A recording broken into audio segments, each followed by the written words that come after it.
Mummy pizza বানাতে পারলে কাউকে মেরে চাটনিও বানাতে পারে। বাচ্চারা মাম্মির কথা শোনে না, মাম্মিকে জ্বালাতন করে, কিন্তু কেউ বাচ্চাদের জ্বালাতন করলে মাম্মি তাকে ছাড়ে না, বুঝেছো? বাচ্চা অনেক সময় মাম্মি পাপাকে ভুল বোঝে, কিন্তু মাম্মি পাপা কখনো নিজের বাচ্চার খারাপ চায় না। তারা সবসময় নিজের বাচ্চাকে ভালোবাসে। কিন্তু এই খারাপ স্বপ্ন আমাকে। সোনা, তুমি কি ভুলে গেছো?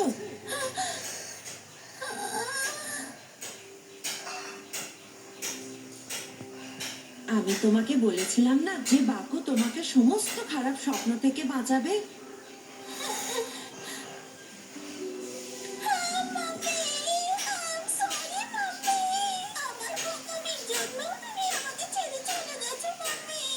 না সাথী সোনা, এই ঘটনায় তোমার কোনো দোষ নেই। তুমি মন থেকে এই ঘটনাটা একেবারে ভুলে যাও প্লিজ। আরে সাথী, তোমার চোখের জল একদম ভালো লাগে না আমার। তুমি তো জানো মম তোমার মুখে হাসি দেখতে চায় সব সময়। আর কোথায় আমি দূরে আছি, তোমার কাছেই তো আছি আমি।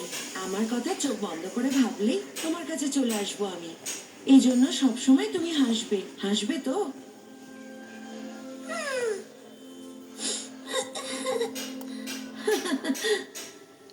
কখনোই ভাববে না যে তোমার থেকে মম দূরে আছে। আর হ্যাঁ সোনা, তুমি খুশি থাকলেই আমি খুশি থাকবো। আমি বিশ্বাস করি যে আমার সোনা সবসময় আমাকে খুশি দেখতে চায়।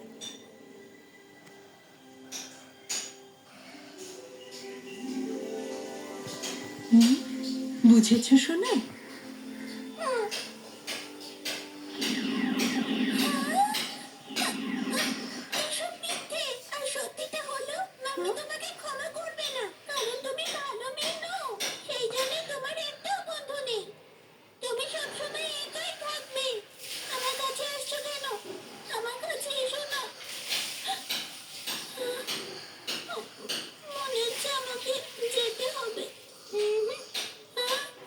যেতে হবে না তোমাকে, কারণ তুমি সবসময় আমার মধ্যেই থাকবে।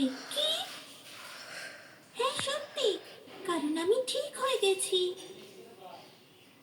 সত্যি?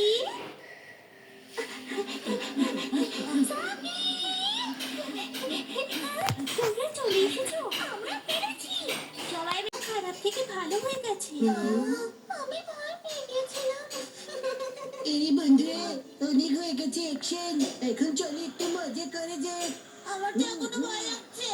তবে আমার মনে হয় না ভয়ের আর কোনো কারণ আছে, কিন্তু মজা আমরা স্বপ্ন থেকে বেরিয়েই করব। চলো আমরা স্বপ্ন থেকে বেরিয়ে যাই। কিন্তু যাওয়ার আগে আমাদের সবাইকে একটু কাজ করতে হবে বন্ধুরা।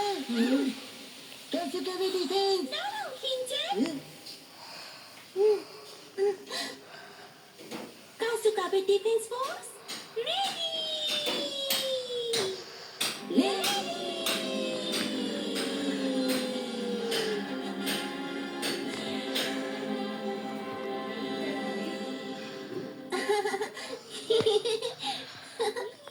চল এই খেলাটা খেলি। আমাকে ধরো তো দেখি। এটা মনে হয় এটা লাঠি চাল। মজা হচ্ছে না? হ্যালো বন্ধুরা, আশা করছি যে আমার চিঠি পড়ে তোমরা সবাই খুশি হবে। তোমরা ভালো আছো তো?